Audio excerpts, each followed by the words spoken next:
नमस्कार, सीधी लकीर विद धीरेन्द्र पुंडीर में आप सभी का एक बार फिर से स्वागत है। मुख्तार अंसारी नहीं रहा, पूर्वांचल का वो डॉन जिसके साथ इतने किस्से जुड़े हैं कि आपको सुनते सुनते शायद रात गुजर जाए, लेकिन किस्से खत्म ना हो। कब्र खोदी गई मुख्तार की। अमूमन लोग 6 फीट की कब्र खोदते हैं, उसकी कब्र भी 7 फीट से ज़्यादा की खुद रही है, क्योंकि 6 फीट 3 इंच का मुख्तार अंसारी किस्सों की दुनिया में भी इतना ही ऊंचा हुआ। अपराध की कहानी अब मुख्तसर सी खत्म हो गई, लेकिन उसके किस्से अब सिर्फ लोगों के जहन में हैं या कुछ पुरानी किताबों में बचे हैं। आज मुख्तार के मरने पर इतनी राजनीति है, मुख्तार के परिजनों के आरोप हैं, लेकिन मुख्तार के आतंक की कहानी आज यहीं खत्म होती है, क्योंकि कल 5 लाइनों का माफ़ कीजिएगा एक छोटा सा बुलेटिन था जिसमें लिखा गया कार्डियक अरेस्ट से मौत हो गई। एक ऐसे माफिया की जिसने न जाने कितने परिवारों को उजाड़ कर रख दिया, जिसके आतंक के सामने वो लोग, उसके दुश्मन अपने घरों में नहीं जाते थे, घर के घर उजड़ गए, लोगों ने शहर छोड़ दिए। ऐसा आतंक था उस माफिया का जो पॉलिटिशियंस बना तो उसने पॉलिटिक्स का इस्तेमाल भी सिर्फ कत्ल गारत और अपने लिए संपत्ति खड़े करने के लिए किया। मुख्तार की सैकड़ों कहानियां आपने सुन ली होंगी, लेकिन आज मैं जिस कहानी को आपको सुना रहा हूं, शायद आपने उस कहानी को कभी ना सुना हो, क्योंकि उस कहानी में एक किरदार मैं भी हूं। सुबह के 4 से 5 बज रहे थे। 2004 की जनवरी की सुबह वो थी, जहां तक मेरी याद है। मैं फ़ोन की घंटी बजी, उस वक्त मोबाइल नए नए थे तो हर एक आवाज़ पर चौंक कर उठ जाना एक आदत सी हो गई थी। तो जैसे ही उठा, सामने देखा एक पुलिस के मुखबिर का जो सोर्स था उसकी खबर, उसका फ़ोन था। अचानक फ़ोन उठाया और पता चला कि एक शख्स पकड़ा गया है जिसके पास LMG है। ये बात सुनते ही मैं उछल पड़ा और उस समय जिस चैनल में मैं था, मैंने उस खबर को तुरंत ब्रेक करने की कोशिश की, लेकिन पूछा कि इस LMG को खरीद कौन रहा था। पता चला कि इस LMG को माफिया डॉन मुख्तार अंसारी खरीद रहा है। ये बात सुनते ही मैंने सोर्स से कहा कि लेकिन ये खबर ऐसे तो नहीं चल पाएगी, क्योंकि मुख्तार अंसारी वो है जो इस वक्त सरकार की, उस समय मुलायम सरकार आ चुकी थी और मुलायम सरकार की प्राणवायु मुख्तार अंसारी के पास थी। मुख्तार अंसारी नाम के तोते में उस समय उस सरकार की जान बसी थी। लिहाजा अगर आप उस तोते की गर्दन मरोड़ने की कोशिश करोगे, भले ही वो कितना ही बड़ा माफिया क्यों ना हो, सरकार की तो चूल्हे हिल जाएंगी। इस पर मैंने उससे एक बार फिर कहा कि क्या ये खबर चलाई जा सकती है। उसने, मेरे सोर्स ने उधर से कहा कि हाँ, इसको चला दो। और इसके साथ ही खबर चलते ही पता चला कि वो मुख्तार अंसारी एक LMG खरीद रहा है। कारण बहुत सारे थे, क्योंकि उस समय पूर्वांचल के एक दूसरे सबसे बड़े डॉन ब्रजेश सिंह के साथ एक पूरी फिल्मी कहानी चल रही थी। एक के बाद एक दूसरे पर हमले हो रहे थे, और ये वो दौर था जब कानून व्यवस्था नाम की चिड़िया उत्तर प्रदेश में बसा नहीं करती थी। यानी उत्तर प्रदेश में सरकारें सिर्फ कानून व्यवस्था की शपथ लेती थी, उसको बनाती नहीं थी। मुलायम सिंह की सरकार थी, वहाँ कुछ इतने माफिया थे, लाइन से माफिया थे, चाहे वो अभय सिंह हो जिसको चारबाग का माफिया कहा जाता हो, या फिर आप धनंजय, उसके बाद ये खुद मुख्तार, अतीक, एक लाइन थी पूरी माफियाओं की। और उस लाइन के बीच में अगर आप सरकार के किसी अफसर से उम्मीद करें कि वो माफिया के खिलाफ इतनी बड़ी कार्रवाई कर सकता है, तो ये बड़ी हैरानी हो सकती थी। खैर, खबर चल गई। खबर चलने के साथ ही एक कहानी शुरू हो गई। उस ऑफिसर पर दबाव पड़ना शुरू हुआ। बातचीत हुई तो हमने सबूत मांगे, क्योंकि हमको सबूत चाहिए। वो जो ऑडियो था जिसमें बातचीत थी, ये अधिकारी के पास बैठकर बात हुई कि क्योंकि सरकार का दबाव इतना हो गया कि अचानक सारी फाइलें गायब होने लगी। यानी उस खबर से संबंधित कोई भी जानकारी देने के लिए तैयार नहीं था। शुरुआत में खुशी दिख रही थी जिस अफसर के चेहरे पे, बाद में उस पर दर्द दिखने लगा और ये लगा कि अब ये टिक नहीं पाएगा। और वही हुआ। 15 दिन 20 दिन के अंदर इस्तीफा देना पड़ा। इस केस को लेकर कुछ लोग पहुंचे। मुझे नाम याद है, रोहित पांडे सुप्रीम कोर्ट में एकदम नया वकील आया था और उसने इस केस पर PIL फाइल करने के लिए कहा। पीएल फाइल हुई, लेकिन कोर्ट में देने के लिए अखबारी कतरनों के अलावा कुछ भी नहीं था, क्योंकि पुलिस के उन सोर्स ने देने से इनकार कर दिया, क्योंकि सरकार पूरी तरह उस अफसर पर टूट पड़ी थी। लिहाजा कोर्ट से ये खारिज हो गई, ये एप्लीकेशन भी खारिज हो गई और कॉस्ट लगी। बाद में माफ़ कर दी, क्योंकि वो पहली बार युवा अपने नाम से केस फाइल कर रहा था, पीआईएल फाइल कर रहा था, पहली पीआईएल थी। तो सुप्रीम कोर्ट ने उस पर थोड़ा सा दया भाव दिखाते हुए कोई हैवी पेनल्टी नहीं की, जो माफ़ कर दी। 1000 रुपया किया गया था। लेकिन इसी के साथ दिलचस्पी मेरी जग चुकी थी और मैं माफियाओं पर पूरी एक सीरीज़ करने निकल पड़ा। उसी दौरान एक और खबर आई, मैं लखनऊ में था और पता चला कि वाराणसी से लखनऊ आने वाले रास्ते पर जो रेलवे लाइन पड़ती है, वहाँ 2 ग्रुप आपस में भिड़ पड़े।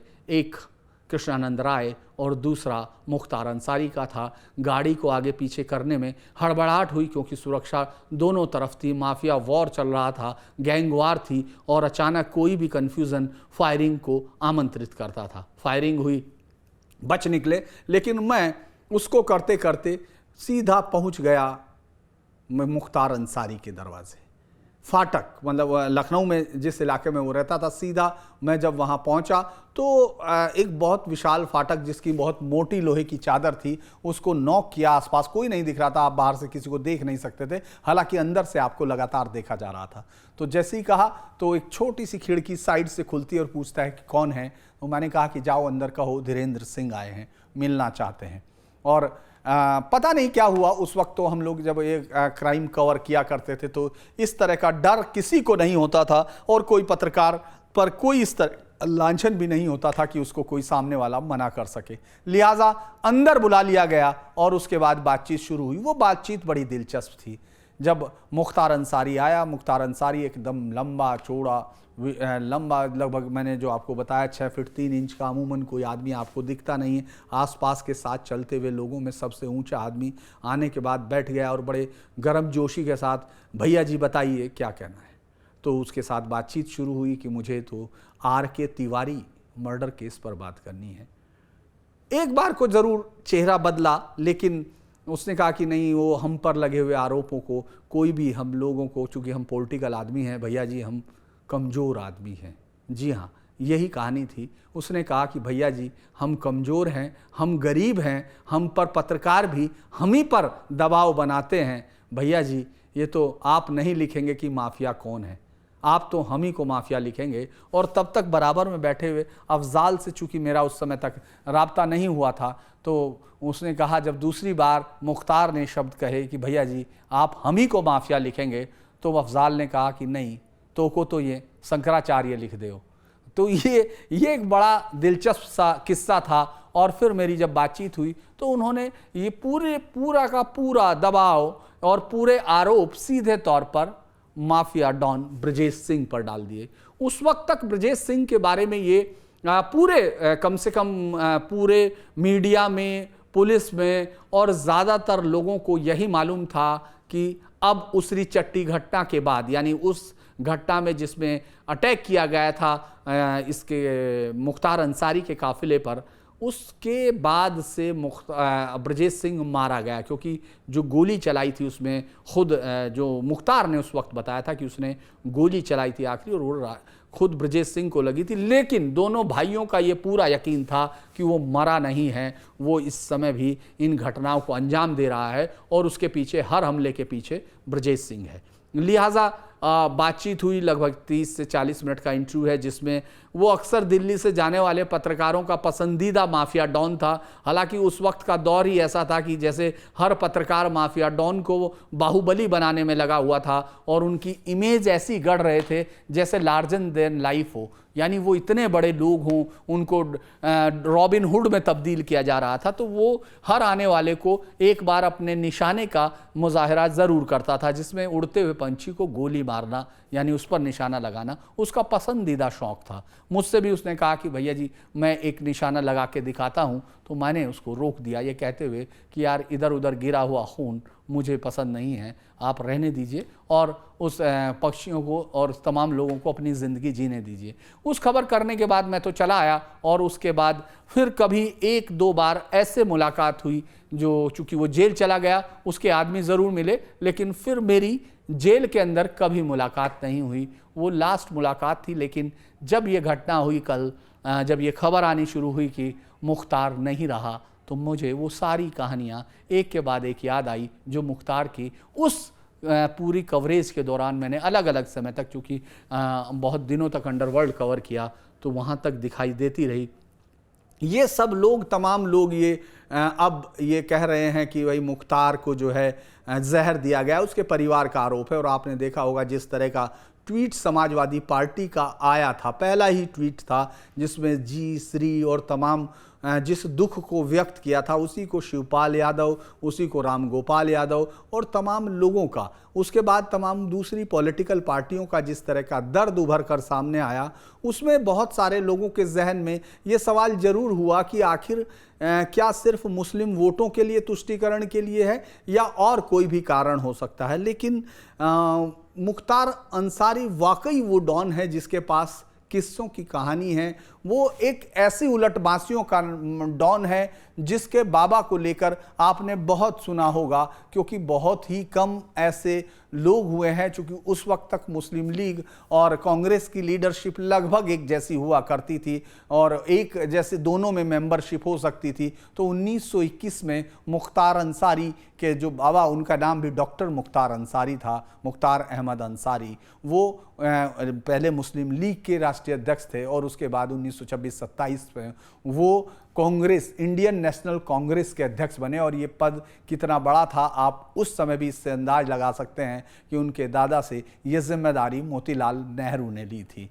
यानी उस वक्त के दौर में इतना बड़ा नाम मुख्तार अंसारी का था। और जो इनका रिश्ता उनकी ननिहाल से जुड़ता है वो सब जानते हैं। नौशेरा का वीर जो है ब्रिगेडियर उस्मान, जिसको महावीर चक्र दिया गया, उनके साथ ये रिश्ता जुड़ता है। दुनिया के तमाम जगह पर डॉक्टर मुख्तार अहमद अंसारी सिर्फ इस देश में नहीं, बाकी लंदन, जहाँ एडिनबर्ग यूनिवर्सिटी से उन्होंने पीएचडी किया, एमएस किया और पीएचडी की, और बहुत सारी चीज़ें, उनका रिसर्च सिफिलिस पर था एक उस पर, और वो बहुत ही रिगार्डेड रिसर्च उस समय कहा गया उसके इलाज में।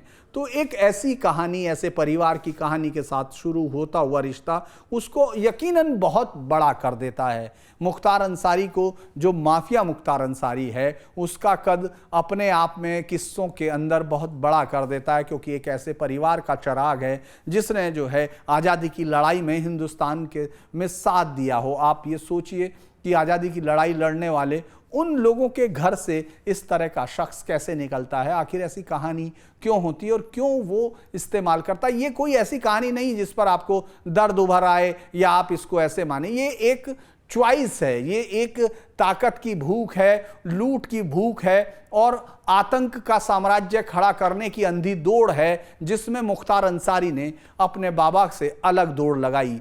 आप अगर, उसका परिवार काफ़ी बड़ा हुआ, उसमें हामिद अंसारी हैं जो उसके रिश्ते के चाचा लगते हैं, हिंदुस्तान के 2 बार वाइस प्रेसिडेंट रहे, यानी सबसे लंबे समय तक रहने वाले वाइस प्रेसिडेंट हैं। वो भी दूसरे 2 वाइस प्रेसिडेंट इतने हैं जिन 2 बार लगातार जिन्होंने इस देश के उपराष्ट्रपति की जिम्मेदारी संभाली। उसके भाई अफजाल अंसारी के बारे में तो आप जानते ही हैं, जो माफिया फैमिली का एक बड़ा चेहरा है। सांसद रहा, उसके बाद विधायक रहा, 5 बार लगातार विधायक रहा, और उसी से जुड़ता है सबसे बड़ा अपराध का रास्ता जो मुख्तार ने चुना था। अगर हम उस पूरी कहानी की तरफ जाते हैं तो शुरुआत तो कहीं से भी करें, लेकिन मुझे लगता है यही बेहतर होगा कि मैं अफजाल से शुरू करूं, क्योंकि ये कहानी जो है जितनी मुख्तार की है उससे ज़्यादा कहीं अफजाल की है, जिसकी राजनीतिक महत्वाकांक्षा ने मुख्तार को एक इतना बड़ा संरक्षण दिया कि उसने बजाय इसके कि वो एक सीधा रास्ता अख्तियार करे, वो एक ऐसे रास्ते पर चला जिसने उस पूरे इलाके में खून की, खुरेंजी की एक लकीर खींच दी। अगर आप मुख्तार अंसारी 1985 में जब चुनाव लड़ता है, जीतता है अफजाल अंसारी, तो कम्युनिस्ट पार्टी से, CPI से वो पहला चुनाव लड़ता है, क्योंकि इसके पिता, मुख्तार अंसारी के पिता उस समय सीपीआई मतलब लेफ्ट की राजनीति को पसंद किया करते थे। नगर पालिका म्यूनिसिपल कॉरपोरेशन की राजनीति में वो काफ़ी लंबे समय तक काफ़ी ताकतवर और निर्विरोध चुने गए नेता थे। तो एक परिवार का जो एक पूरे इलाके में है, क्योंकि आप अंसारी रोड भी जानते हैं, आप अंसारी नगर भी जानते हैं और आप मुख्तार अंसारी हॉस्पिटल भी जानते हैं। ये तमाम चीज़ें हैं जो आपको हर जगह मिल जाती हैं और ये उसके बाबा के नाम पर थी। तो लिहाजा उस जगह पर उसका दबाव था, रुतबा था और वो मोहम्मदाबाद इलाके से जीतता है जहाँ मुस्लिम आबादी बहुत ज़्यादा नहीं है। वहाँ से जीत हासिल करके अफजाल अंसारी लगभग 4 बार लगातार जीतता है, 5वीं बार फिर समाजवादी पार्टी से भी जीतता है। और ये उसकी जीत जो है उसको एक बड़ा उसका आधार मुख्तार अंसारी का अंडरवर्ल्ड की दुनिया में या जराइम पेशे में बढ़ता हुआ कद भी था। मुख्तार अंसारी शुरुआत तो ज़रूर उसी तरह करता है क्योंकि ठेकों और उसकी दुनिया उस समय बहुत ज़्यादा उभर रही थी। पूर्वांचल में 80s का दशक जो है, पूर्वांचल के अंदर एक नई नई रेलवे लाइंस बिछना, कोयले की खदानों के आगे जाना और बहुत दूसरी जो वहाँ सरकारी जितने टेंडर थे, चाहे वो रोड के थे चाहे वो जंगल में थे, उन तमाम के सारे ठेकों को लेने के लिए जिस तरह का पैसा वहाँ था, क्योंकि बहुत सारे वहाँ अगर आर्थिक स्थिति देखें तो बहुत ख़राब उस तरफ थी। लिहाजा ऐसे समय में वहाँ खाली पड़े उस जगह पर माफियाओं का घुसना स्वाभाविक था और मुख्तार भी उस पर घुस गया। मुख्तार वहाँ घुसा तो एक दूसरे सामने चल रहे गैंग के साथ उसकी टक्कर हो गई। और ये कहानी तो आपने सुन ली होगी, मुख्तसर में इतनी सी है कि जिस गैंग के साथ मुख्तार जुड़ा उस गैंग के विरोधी गैंग में, साहिब सिंह गैंग में, ये साधु सिंह गैंग के साथ जुड़ा। उधर ब्रजेश सिंह जो है दूसरे गैंग में, साहिब सिंह के साथ उसका गैंग था। तो वो एक दूसरे के साथ ठेकों पर लड़ाइयाँ हुई और उसके बाद पूर्वांचल की सबसे खूनी जो है रंजिश एक दूसरे के सामने आई। ये कभी दोस्त कभी नहीं थे, तो लिहाजा इसमें फिल्मी कहानी ढूंढना बहुत मुश्किल सा काम था, लेकिन लोगों ने ढूंढ ली। अब ये इनके बीच में जब शुरू हुआ ये वॉर, तो अब आप 96 के मुख्तार को देखते हैं। मुख्तार अब जीतता है चुनाव और चुनाव जीतने के साथ उस पर अपराधों की एक सिलसिला शुरू हो जाता है। यूँ तो 78 में कहते हैं कि पहला अपराध उसने किया, उसके बाद फिर वो उसमें अपराध के पहले उसमें नाम आया, उसके बाद फिर 88-86 में उसके खिलाफ एक केस दर्ज होता है और फिर धीरे धीरे वो आसपास ऐसा ज़रूर हो गया, लेकिन उसने इतनी तरह की सावधानी ज़रूर बरती कि उसके खिलाफ नाम ना आए, उसका नामजद रिपोर्ट ना हो। वो अपराधों में तो संलग्न था, लेकिन वो इस बात से बिल्कुल बचता था कि उसका नाम ना आए। उसके गुस्से की कहानियाँ आपको बहुत सारे लोग आराम से सुना देंगे कि किस तरह से वो पुलिस पे गोली चलाने से नहीं चूकता था।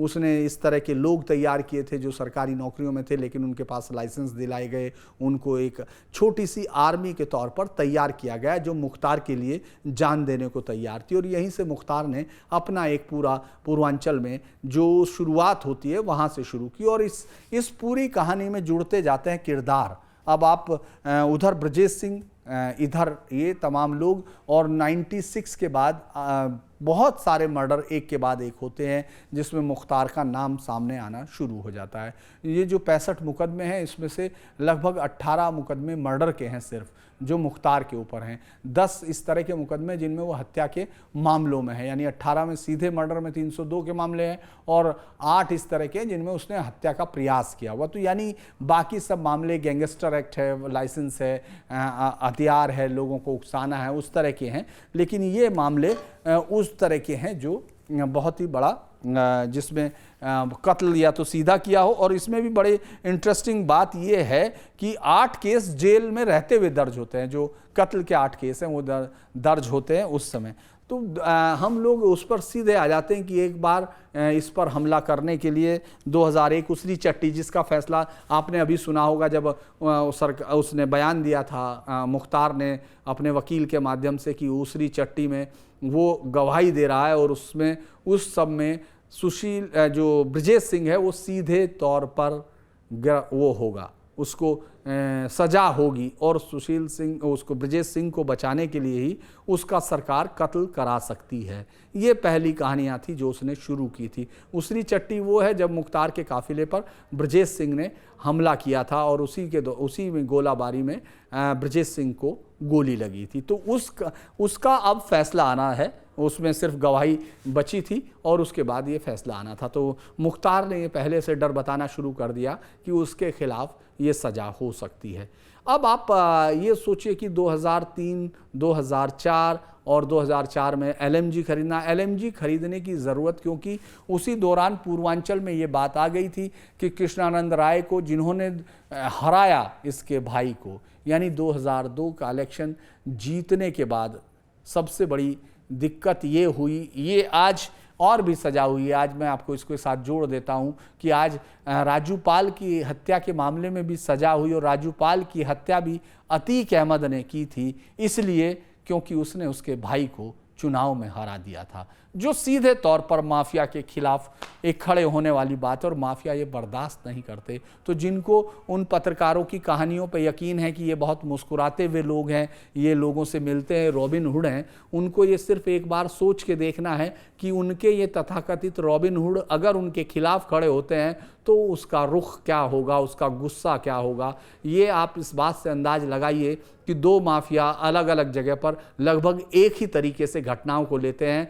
जैसे ही मुख्तार के भाई अफजाल मोहम्मदाबाद से चुनाव हारते हैं तो अफजाल को तो लगता ही है, अफजाल के बारे में तो फिर सबूतों को इस तरह नहीं दिखाया जा सका, लेकिन मुख्तार उसको कत्ल करने का ऑर्डर देता है। अब आप उसकी ये देखिए कि किस तरह से वो आदमी इतना शातिराना अंदाज से कत्ल करता है कि उससे पहले मऊ में दंगे होते हैं। दंगे एक अक्सर मऊ में भरत मिलाप की परंपरा है, यानी उसमें राम और भरत के मिलाप को दिखाया जाता है। उस वक्त कुछ घटनाओं को लेके एक दंगा शुरू होता है, हिंदू मुस्लिम दंगा शुरू होता है और उस दंगे में एक पक्ष के तौर पर पूरी तरह से हथियारों के साथ सड़कों पर घूमता हुआ दिखाई देता है। वो वीडियो आपको हर चैनल पर दिखे होंगे, हर जगह सोशल मीडिया पे आप देख सकते हैं। उस वक्त शहर में कर्फ्यू है, जिस वक्त अपने लाव लश्कर के साथ ये जो माफिया है खुले आम सड़क पर घूम रहा है और पुलिस के साथ में है। आप ये सोचिए, जिस पुलिस की जिम्मेदारी उसको रोकने की थी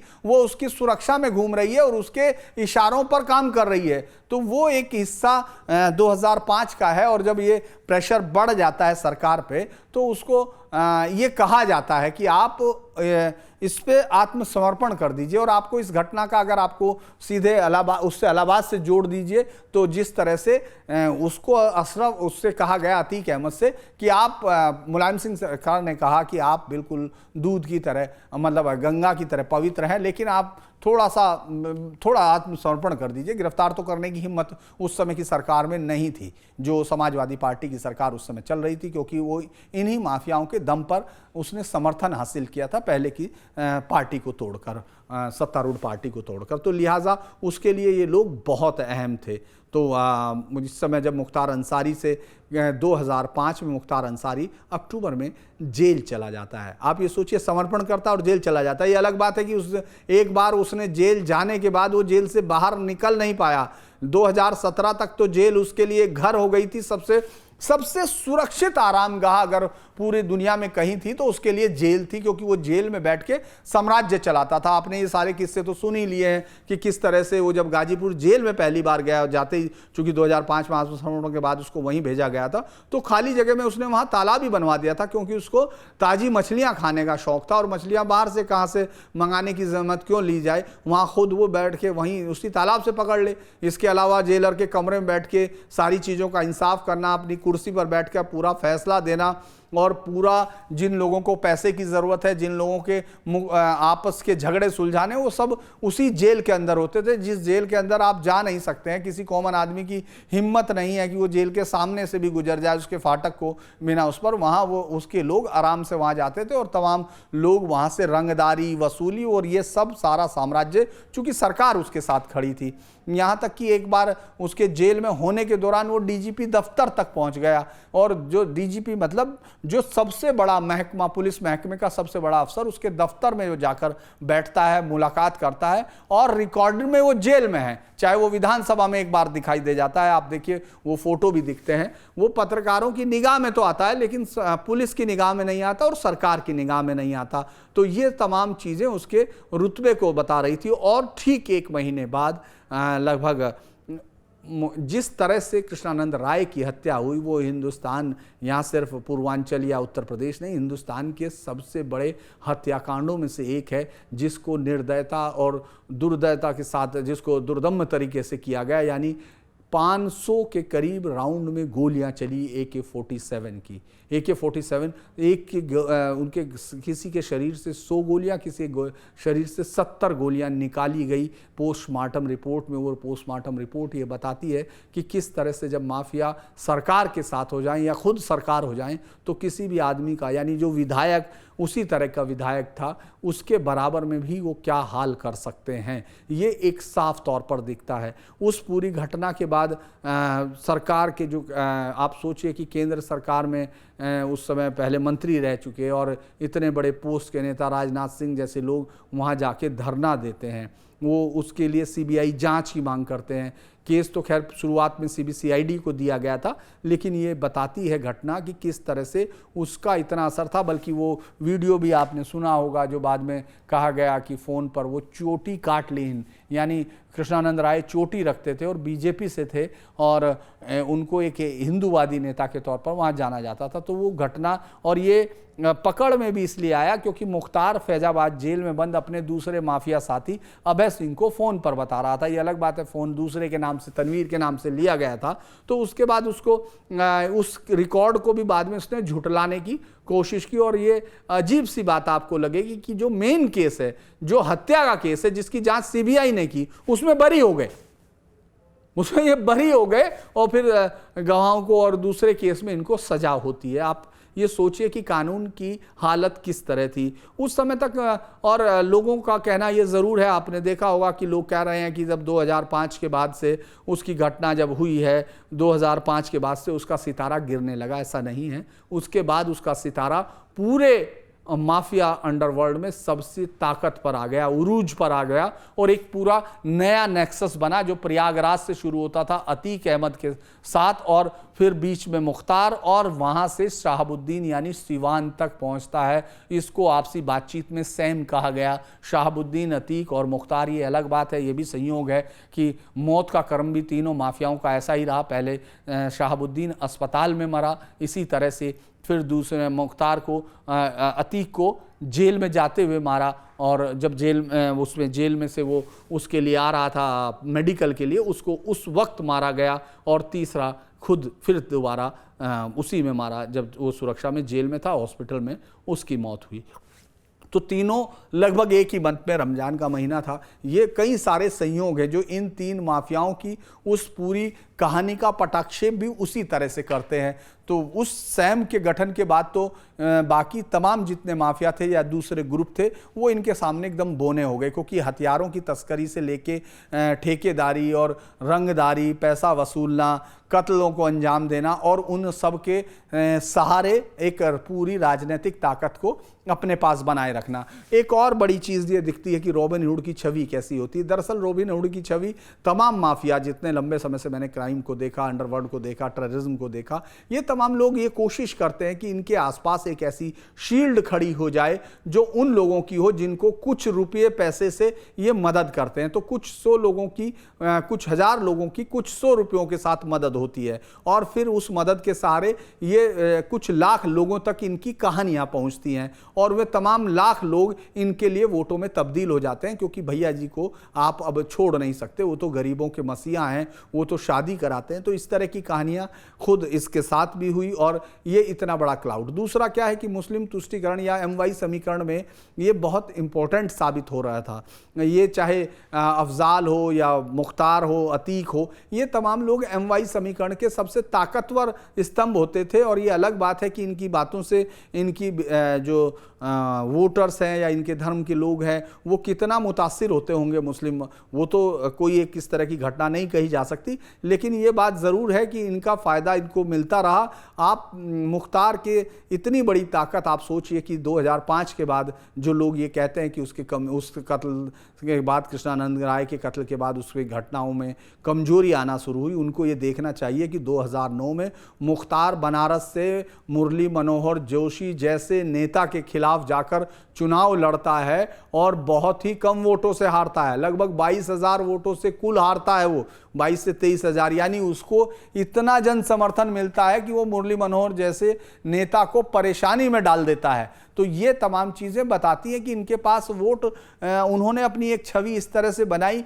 या उनकी उस माफिया की छवि से बहुत सारे लोग जैसे उसमें हीरो खोजने लगते हैं। और ये तमाम लोग वो हैं जो इस बात से बिल्कुल अनभिज्ञ होते हैं कि जिस तरह से कोई हड्डी चूसते हुए उसको देखिए आप, तो उसके खुद एक हड्डी की तरह से है, हड्डी से कभी खून नहीं निकलता है, खून तो दांतों से निकलता है, लिहाजा अपने खून को पीते हुए लोगों की एक भीड़ होती है जो इनके इर्द गिर्द होती है, क्योंकि ये उन तमाम योजनाओं का भट्टा बैठा देते हैं। उनके यहाँ टेंडर्स में सबसे घटिया सामान, सबसे ज़्यादा घटिया, और कई बार तो पूरे नहीं होते, ज़्यादातर वो टेंडर के जो काम होते हैं जिनसे उन जो गरीब लोग हैं, जो वहाँ के रहने वाले लोग हैं, उनको फ़ायदा मिलता हो। तो आप ये सोचिए, आप अपने ही पैसे उनको देकर अपने जो आपके घर को बदल सकते थे आप उनको देते हैं माफियाओं को, और माफिया उसमें से कुछ टुकड़े आपके आगे फेंक देता और वो भीड़ इकट्ठा होकर उसको मसीहा बताने में लग जाती है। तो ये सबसे बड़ा 2009 का दौर था, फिर 2010, 11 और हर सरकार में ये ताकतवर होता चला गया। आप ये सोचिए, जेल में बैठा हुआ शख्स जीत रहा है, 2 जेलर के कत्ल हुए, जो आर.के. तिवारी का कत्ल हुआ, जो मजबूत एक जेलर थे जो इसको जाने नहीं देना चाहते थे, और इसके जो गुंडई थी जिस तरह की लखनऊ में, क्योंकि इसकी सरकार चलती थी, और इस इकोसिस्टम में चूंकि इसके परिवार का बहुत बड़ा हाथ था, परिवार से बड़े पत्रकार भी थे, तो वो भी सब एक पूरा जो आवरण है वो तैयार करते थे और माफियाओं की कहानियों को जो है एक रॉबिन हुड की कहानियों में बदलने में वो देते थे।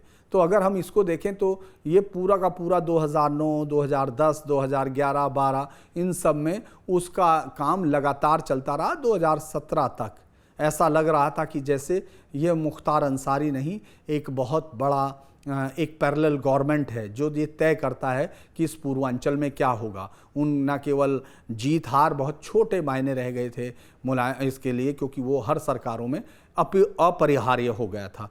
तो 2012 से 2017 का दौर था, और भी बड़ी चीज़ था। हालांकि उस दौरान उसने कोशिश की थी जब चुनाव के लिए शामिल होने की, और शिवपाल के बहुत करीब था। शिवपाल उसको समाजवादी पार्टी में टिकट दिलाना चाहते थे, लेकिन अखिलेश ने उस वक्त मना किया, और उसके मना करने के बाद इस परिवार में फूट पड़ती है और घटना ऐसे अंजाम तक जाती है कि शिवपाल और अखिलेश अलग अलग रास्ता अपनाते हैं। ये बात अलग है कि बाद में वो सब चीज़ें इकट्ठे हो जाते हैं और अफजाल अब फिर वापस उसी पार्टी से चुनाव लड़ रहा है, और वही पार्टी अब इस बात के लिए जांच की मांग कर रही है कि कैसे, जब जहर के लिए कहा गया था तो डेथ कैसे हो गई। तो कार्डियक अरेस्ट की कहानी पर उसको यकीन करना, उनको लगता है कि जैसे अगर वो यकीन कर लेंगे तो उनकी वोटों का क्या होगा। लेकिन 2017 उत्तर प्रदेश की एक ऐसी घटना है जहां वोटों के सहारे एक इतनी बड़ी क्रांति को अंजाम दिया गया, और योगी आदित्यनाथ जैसे सीएम वहां आते हैं। योगी आदित्यनाथ के साथ माफ कीजिएगा, योगी आदित्यनाथ के साथ तो मुख्तार का पुराना रिश्ता था। जब 2005 में दंगों के वक्त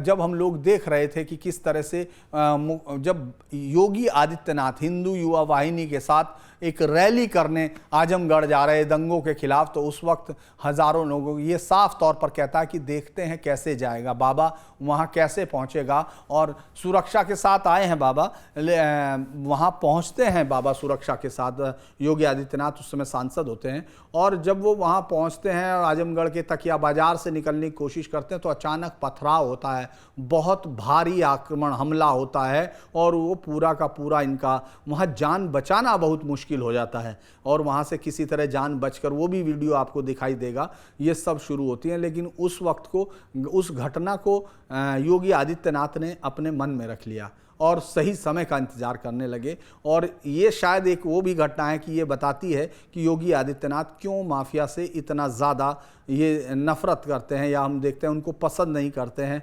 और माफिया के खिलाफ जिस तरह की कार्रवाई हुई वो पूरे देश में अनुपम हुई। उनको बुलडोजर बाबा इसीलिए कहा गया कि उन्होंने उन माफियाओं को जमनंदाज किया, मिट्टी में मिला दूंगा। आपको याद होगा विधानसभा में उनका दिया गया जवाब, जब अतीक उस पर उमेश पाल की हत्या पर जब समाजवादी पार्टी के कुछ लोगों ने कहा तो उन्होंने कहा था कि हम इनको मिट्टी में मिला देंगे। तो मिट्टी में खैर मिला दिया, आज सुपुर्दे खाक भी वो हो जाएगा और उससे पहले अतीक और अशरफ हो चुके हैं।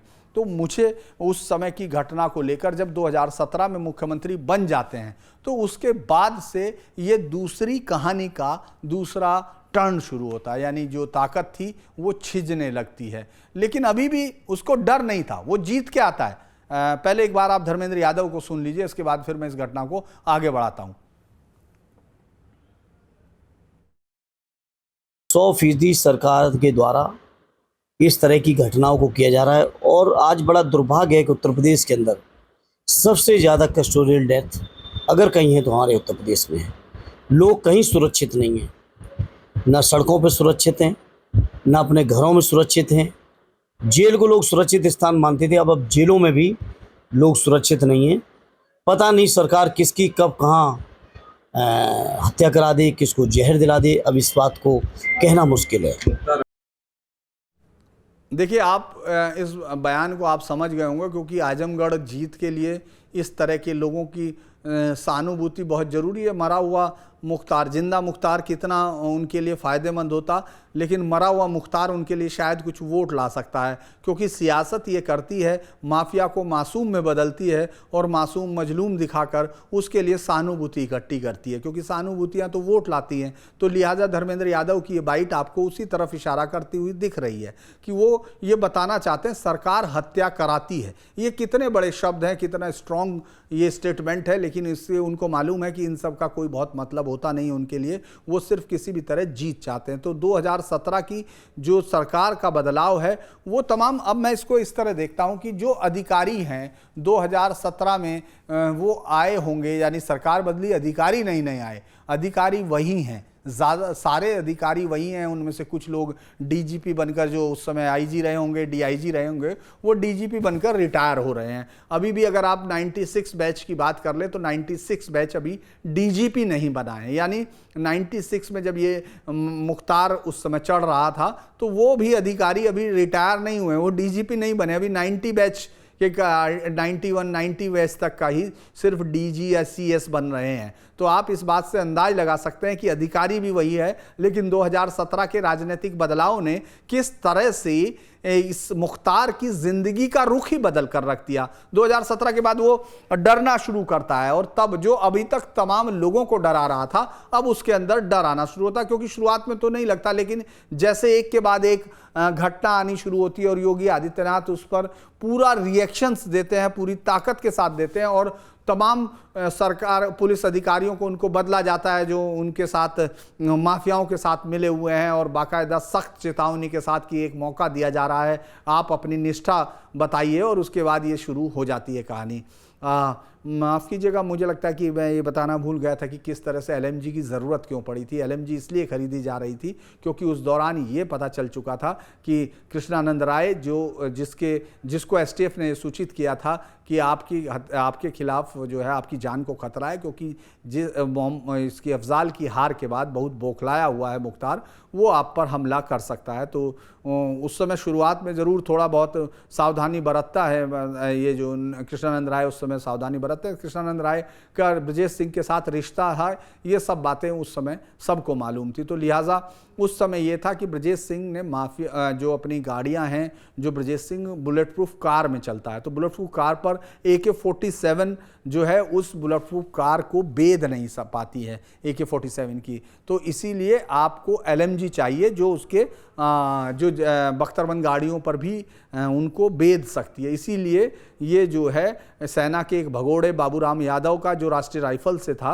वो एक AK-47 वो लेके भागा हुआ था, LMG लाइट मशीन गन लेके भागा हुआ था। तो उससे इसका एक गनर जो है अंसारी का, मुख्तार अंसारी का एक गनर मुन्नर यादव, वो किसी तरह से उसको जानता है, रिलेशन में या उसमें होता है, और उससे इस बात पर जब उससे पता चलता है तो उससे ये डील होती है। ये 1 करोड़ की डील होती है और इसमें ऑडियो भी होता है। तो ये अलग बात है कि उस समय सर्विलांस में था, सरकार के दिए गए अधिकार के तहत ही इस आदमी को सर्विलांस पे रखा गया था। तो जब मुख्तार और उसके बीच की बातचीत होती है, उसको लेने के बाद जब ये डिलीवरी हो रही थी उस दिन ये पकड़ा जाता है और उसी में इसके खिलाफ पोटा लगाया गया था। इस पोटा लगने के बाद, चूंकि जब शुरुआत में तो अधिकारियों को समझ में नहीं आया था कि आखिर लगा क्या है, लेकिन जैसे ही पोटा लगने की बात हुई थी तभी से शैलेंद्र सिंह का राजनीतिक उत्पीड़न शुरू कर दिया गया था। यानी सत्ता की तरफ से अपने ही अधिकारी का उत्पीड़न शुरू किया था। और उसके बाद की कहानी, उनके दर्द की कहानी है, वो आपने बहुत बार सुन ली होगी। 20 साल तक वो उनके खिलाफ बाकायदा सरकार ने एक मुकदमा भी हुआ। जब उनको इस्तीफा देने के लिए मजबूर कर दिया गया, पूरी उनके आईजी का ट्रांसफ़र हुआ, डीआईजी का ट्रांसफ़र हुआ, एसएसपी एसटीएफ का ट्रांसफ़र हुआ। यानी उन लोगों को जब हटाने के लिए कहा गया तो उसने मना कर दिया। आखिर में एक समझौते के रास्ता निकालने की कोशिश की गई कि सीओ इसमें पोटा के लगाने को मना कर दें कि ये घटना यहाँ से इनका नाम हटा दे। तो उन्होंने खुद शैलेंद्र सिंह ने कहा कि ये मैं कैसे कर सकता हूँ, क्योंकि मैंने एज ए सीओ इस घटना को खुद ही लीड किया है, इस ऑपरेशंस को, तो ये कैसे किया जा सकता है। तो लिहाजा उनको इस्तीफा देना पड़ा। और उनके इस्तीफा देने के बाद उनके खिलाफ, आप सोचिए, सरकार ने इतना ही बस नहीं किया, आप ये सोचिए कि एक माफिया किस तरह से उस सरकार पर हावी था उस समय की, कि एक महीने बाद, कुछ महीने बाद ही डीएम ऑफिस का एक, जब वहाँ ये जाते हैं अपने शैलेंद्र सिंह, तो उस समय एक डीएम ऑफिस का 4th श्रेणी का एक कर्मचारी एक रिपोर्ट लिखवाता है कि इन्होंने यहाँ आके हल्ला मचाया, हंगामा किया और तोड़फोड़ की। और इतनी इस घटना को, जिसका कोई वो नहीं मिल रहा था, उसके बाद अरेस्ट करके जेल भेज दिया गया। यानी शैलेंद्र सिंह को जेल भेजा गया इस घटना के बाद। तो आप ये सोच सकते हैं कि कौन इसका मुकाबला करता। जब हत्या हो गई जेलर की, तो फिर किसकी हिम्मत थी। एक जेलर एसके अवस्थी, जिसमें फिर सजा हुई इसको 7 साल की, उसमें उन पर रिवॉल्वर तान दिया, अपना पिस्तौल तान दिया उसको मारने के लिए। आप सोचिए, उस तक पिस्तौल जेल के अंदर उसके लोग पहुंचा देते थे। इतनी ताकत मुख्तार ने अर्जित की थी। 2017 के बाद कुछ ऐसी घटना हुई कि एक के बाद एक डॉन मारे जाने लगे। विकास दुबे के एनकाउंटर के बाद तो ये लगने लगा कि हाँ, ये सरकार अब पहले जैसी नहीं है। यानी 90 के बाद की सरकारों में और अब सरकार में इसमें अंतर है। ये सरकार 30 साल में, यानी 3 दशक में ऐसी पहली सरकार है जो अपराधियों को नष्ट करने के लिए तैयार हुई और जो ये चाह रही है कि किसी तरह उनको छोड़ा ना जाए। आप देखा उस समय एनकाउंटर्स हुए, एनकाउंटर होने पर जब बहुत सारे लोग अपराधी मारे गए तो इनके अपराधियों के बहुत सारे सहानुभूति रखने वाले लोग सुप्रीम कोर्ट तक जाते हैं और सरकार पर बहुत बंदिशें आयद होती हैं। उसके बावजूद भी ऑपरेशन लंगड़ा तो कंटिन्यू जारी है। मुझे कई बार लगता है कि एक ज़रूर वो लोग जो इस घटनाओं में घायल हुए हैं, जो क्रिमिनल्स हैं, जो गोकश तस्कर हैं, वो जो गोकश हैं, ये तमाम लोगों के साथ जितने एनकाउंटर अब हो रहे हैं, तो जल्दी मुझे लगता है कि किसी ना किसी सरकार में ये मांग जरूर उठेगी कि जो सरकार के एनकाउंटर में लंगड़े हुए हैं उनके लिए भी कोई रिजर्वेशन दिया जाना चाहिए। खैर, ये अलग बात है, ये मैंने एक आपके लिए मजाक के तौर पर कहा। लेकिन आप ये सोचिए कि 2017 के बाद जब विकास दुबे मारा जाता है और उसके बाद फिर एक के बाद एक बड़े माफियाओं पर कार्रवाई शुरू होती है। रुंगटा अपहरण कांड में जिन लोगों ने ख़ासतौर से पुलिस अधिकारियों को ये कहा जाता है कि एक एक केस की फाइल निकालिए, जहां गवाहों को मारा गया है, उनके जो मारे जाने वाले गवाह हैं उनको सुरक्षा दीजिए, उनके अंदर विश्वास जगाइए और पुलिस अधिकारियों की व्यक्तिगत जिम्मेदारियां तय की जाती हैं कि इन जांच केस की आप अपडेट देखेंगे। तो ये धीरे धीरे माफियाओं के अंदर ये लगने लगता है कि हाँ, अब कुछ बदल रहा है। उसके बाद मर्डर होता है मुन्ना बजरंगी का। मुन्ना बजरंगी जो सबसे ज़्यादा राइट हैंड था और सबसे ज़्यादा ताकतवर इसका साथी था मुख्तार अंसारी का, जिसने उस कृष्णानंद राय की हत्या में भी साथ दिया था और जो मेन एक्यूज था उस घटना का। और बहुत सारे इसके जो मुन्ना बजरंगी, इसका बहुत ही राइट हैंड और एक तरह से इसका मेन शूटर था, उसको जेल के अंदर, बागपत जेल के अंदर गोली मारकर जब उसकी हत्या हो जाती है, ये उसको अंदर से हिला के रख देती है ये घटना मुख्तार को। उसके अलावा आपको याद होगा मुकीम काला का कत्ल होता है जेल के अंदर ही। उसके बाद में तो मुख्तार इसके बाद तो बिल्कुल बुरी तरह हिल ही गया जब अतीक का हुआ। पहले अतीक के बेटे का एनकाउंटर हुआ और उसके बाद अतीक का उसको जेल, उसके पुलिस सुरक्षा के बीच में उसको 3 बदमाश आके गोली से उड़ा देते हैं। उससे पहले विक्की त्याई को जेल के अंदर ही मारा गया। फिर संजीव जीवा का अपहरण है। तो ये सब एक तरह से इसके अंदर पूरा डर क्रिएट कर रहे थे। इससे पहले जब 2018 में ये समझ गया कि यहाँ रह पाना असंभव है, यहाँ डर का माहौल हो गया, बहुत ही डर गया मुख्तार, तो वो एक अपने अंदर आज भी उन पर कितना उसकी ताकत थी, आप ये सोचिए राजनीतिक सर्कल में, कि वो कांग्रेस वहाँ जो 2018 में जो कांग्रेस की सरकार वहाँ पंजाब में है, वहाँ एक केस एक रिकॉर्ड होता है जो रंगदारी मांगने का है। एक बिल्डर ऐसा केस दर्ज कराता है जिसकी कोई ऑथेंटिसिटी कहीं दिख नहीं रही थी, जो प्रमा फेसी कहीं सस्टेन नहीं कर रहा था, लेकिन चूंकि केस दर्ज हो गया तो उसमें इसको ले जाया जाता है और चार्जशीट फाइल नहीं होती जब तक सरकार उसको लेके आती है 21 तक। आप सोचिए कि 18 से उसके बाद यूपी सरकार 26 प्रोटेक्शन वारंट भेजती है कि आप इसको इस अलग अलग अपराध में इसकी पेशी की जरूरत है।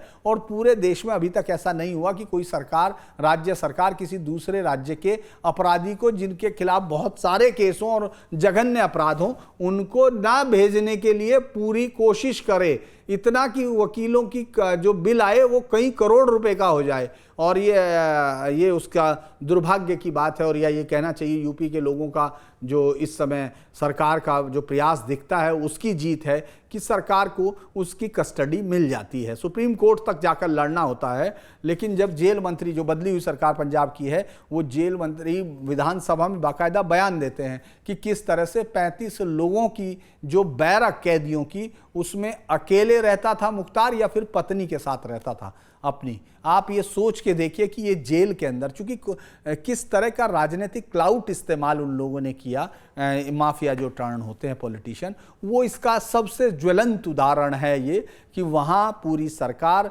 उसको बचाने में लगी हुई थी। खैर सरकार बदल गई तो उसको यहाँ लाया गया। यहाँ आने के बाद उसने एक शुरुआती डर, अब जिस माफिया का चारों पर पूरे सब तरफ उसके दुश्मनों पर डर था, लोग रातों में अपने घर नहीं सोते थे, अपने इलाकों में नहीं रहते थे, अब वो डरने लगता है। वो जेल के अंदर डरता है। सबसे पहले जेलर एक बंदी रक्षक के लिए कहता है कि ये कुंटू सिंह के साथ रहा है। कुंटू सिंह उसके मुखालिफ एक गैंग का आदमी है जिसने एक मर्डर उसके आदमी का सरेआम किया लखनऊ में। तो वो कहता है कि ये उसके साथ 4 साल रहा है, लिहाजा ये उसका कत्ल कर सकता है।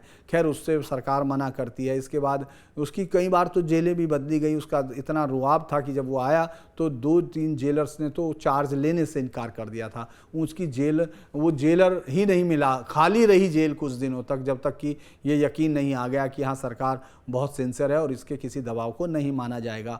तो उसके बाद फिर ये दूसरी घटनाएं आपने देखा होगा, जब वो किस तरह से वहाँ व्हील चेयर पर आता है। व्हील चेयर पर आने के बाद यहाँ अदालतों में घूमता है और वहाँ शुरू करता है कि मेरे साथ मुझे मार दिया जाएगा, मुझे ये कर दिया जाएगा। और जब से अतीक अहमद का कत्ल हुआ तब से तो उसकी नींदें उड़ गई थी। ये बातें बहुत सारी खबरें आई। इससे पहले 5 साल पहले की भी घटना है जब उसको हार्ट अटैक हुआ था। तो इसीलिए ये कोई नई घटना नहीं है कि उसको पास जो है उसको पहले हार्ट की बीमारी नहीं थी, लेकिन वो एक तैयारी करता है। चूँकि जो क्रिमिनल बेंट ऑफ माइंड है उसका, वो ये जानता है कि किस तरह से मेरे बाद भी मैं परिवार को फ़ायदा दे सकता हूँ। और ये इसी का जो एक प्रभाव है या जिसकी तरफ से जो रास्ता इसने चुना, उसमें इसकी पत्नी फरार है। आप सोचिए कि उसकी पत्नी फरार है, 50,000 का इनाम है, 7-8 मुकदमे हैं, फिर उसका बड़ा बेटा जेल में है, छोटा बेटा जमानत पे है, उसकी बीवी पर भी केस है, वो भी जमानत पे है,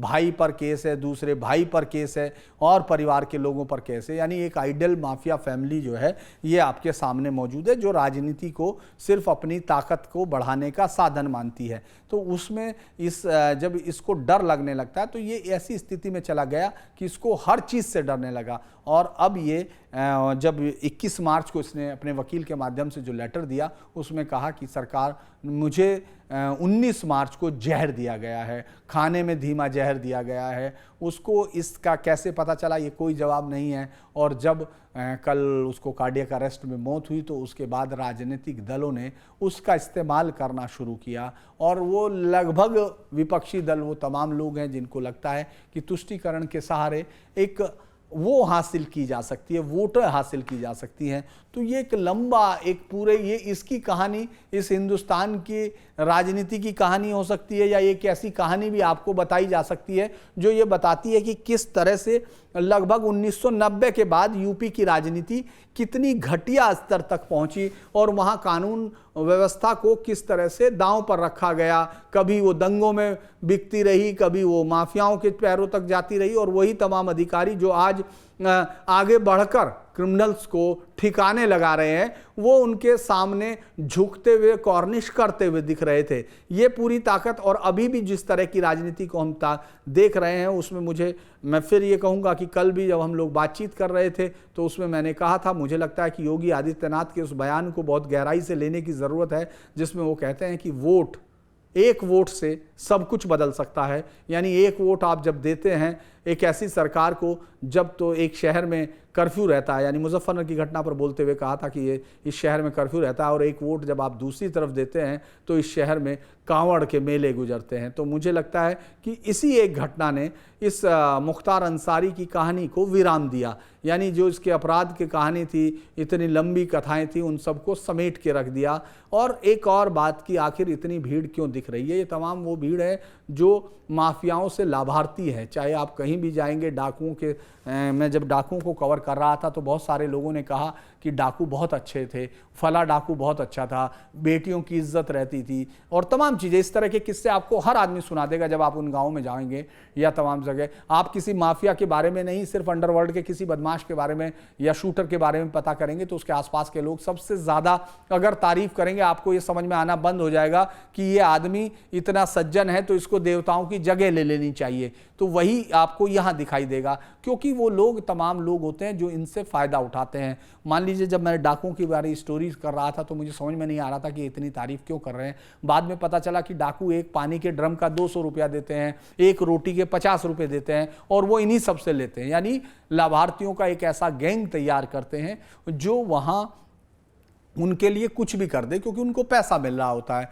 और इनका वरना असली रूप तो इनका तब आता है जब 2022 में अफजाल अंसारी इसके बेटे को लगा कि सरकार लौट रही है समाजवादी पार्टी की, तो उसने कहा था कि मैं सरकार कहूँगा कि इन अफसरों को यहीं रखा जाए, 6 महीने तक इनको सजा दी जाएगी। मतलब आप ये सोचिए कि किस तरह की एरोगेंस, किस तरह का जहर इनके अंदर भरा हुआ है, वो जो आम आदमी को या आम सरकारी नौकर को भी वो डराने से बाज नहीं आते। दूसरा ये कि इस परिवार के पास 125 साल का राजनीतिक एक इतिहास है। यानी अगर आप देखेंगे 1921 या 1916 से अगर आप जोड़ते हैं तो ये पूरा इतना लंबा इतिहास है। तो लिहाजा उस परिवार के साथ आपको कुछ भीड़ ज़रूर दिखाई देती है। तो मुझे लगता है कि ये सिर्फ एक ऐसी कहानी है जिस कहानी का एक किरदार मैं भी हूँ। उस कहानी को आपने सुना, लेकिन ये सिर्फ अकेली कहानी नहीं। आपके लिए अच्छी बात यह है कि अब एक ऐसी सरकार है जिसने इसके 630 करोड़ रुपयों को जब्त किया है। यानी इस माफिया के 630 करोड़ रुपए जब्त किए गए। इसके अलावा 200 करोड़ की संपत्ति की या इसके गैंग के लोगों की ध्वस्त की है सरकार ने। ईडी, सीबीआई तमाम के मुकदमे हैं और अब इसके आदमियों को पूरी तरह से नष्ट किया जा रहा है। यही कारण है कि उसको ये डर लगने लगा था। तो आज हम लोग ये कह सकते हैं कि सैम, जो शहाबुद्दीन, अतीक और मुख्तार का जो एक ट्रायंगल था, अपराध का, माफियाओं का एक ट्रायंगल, जो कभी धर्म का इस्तेमाल करते थे, कभी राजनीति का, कभी गन का, अपनी ताकत को बढ़ाने के लिए, उसका किस्सा तमाम हुआ। तो आज के लिए सीधी लकीर विद धीरेन्द्र पुंडीर में इतना ही। लेकिन आपसे एक ही अनुरोध है कि आप वीडियो को लाइक कीजिए, सब्सक्राइब कीजिए और इसको शेयर कीजिए। तो फिर मिलते हैं कल किसी और घटना पर। आज के लिए बस इतना ही। नमस्कार।